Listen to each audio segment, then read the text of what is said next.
मुखी रुद्राक्ष है। पापई मुक्चते नात्र संशय, इसमें कोई संशय नहीं है। ये बहुत अपराधों से हमें मुक्त कर देता है, बीमारियों से मुक्त कर देता है।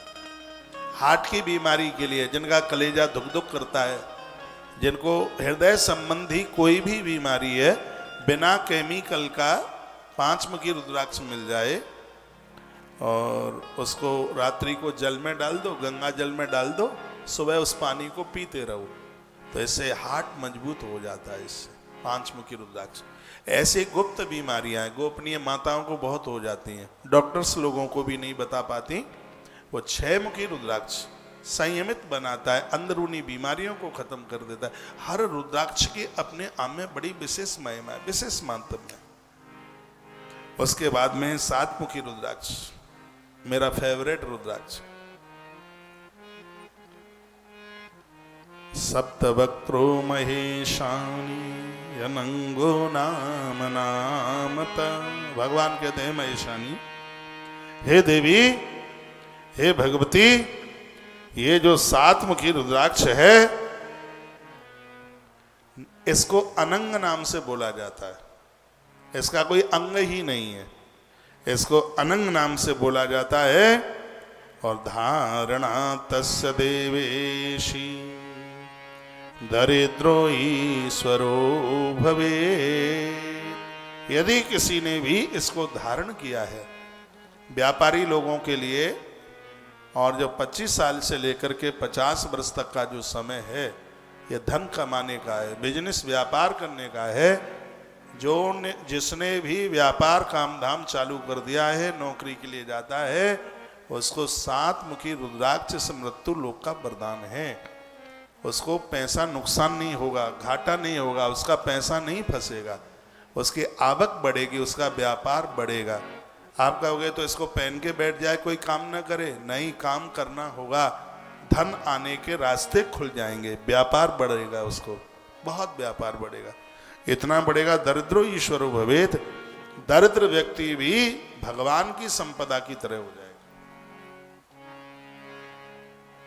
ये 7 मुखी रुद्राक्ष की महिमा है। यहां से जो डिब्बी में रुद्राक्ष दिया जाता है आपको, यहां से, वो 7 मुखी रुद्राक्ष है। बहुत महंगा है, बाजार में बहुत रुपयों का आता है, आश्रम में बनता नहीं है, हमें भी खरीदना होता।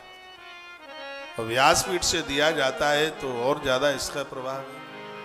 भगवान को समर्पित करके दिया जाता है तो इसको और ज्यादा अपने आप में प्रभाव है। तो 7 मुखी रुद्राक्ष। सप्तवक्त्रो महेशानी अनंगो नाम नामत, धारणा तस्य देवेशी दरिद्रो ईश्वरो भवे। तो 7 मुखी रुद्राक्ष है, वो ईश्वर की तरह भैया बना देता है। ये इसका इतना बड़ा महत्व है, इतनी बड़ी महिमा है इसकी। लहसुन प्याज का परहेज कर लेते हैं आप, तो इसको पहनिए। इसमें स्त्री पुरुष दोनों पहन सकते हैं। बेटियां भी तो जॉब को जाती हैं, नौकरी को जाती हैं, वो भी तो व्यापार बिजनेस चलाती हैं। 7 मुखी रुद्राक्ष पहनने का दोनों को अधिकार है। लहसुन प्याज नहीं छोड़ पा रहे हैं तो चांदी में मड़वा करके भगवान महादेव के पास पूजा में रख लीजिए। क्योंकि जिसके घर में शंकर जी, रुद्राक्ष और महादेव के ऊपर भस्म, ये तीनों चीजें होती हैं, प्रयाग की त्रिवेणी उनके घर में रहती है। हरि वैष्णव जनों के घर में सालिग्राम, तुलसी और बगल में शंख, ये तीनों होती हैं, तो उनके लिए भी त्रिवेणी उनके घर में रहती है। तो ये 3 और 3 6 चीज मैं आपको बता रहा हूं। 6 चीज कौन सी हैं? सालिग्राम, शंख और तुलसी, 3 तो ये हो गई।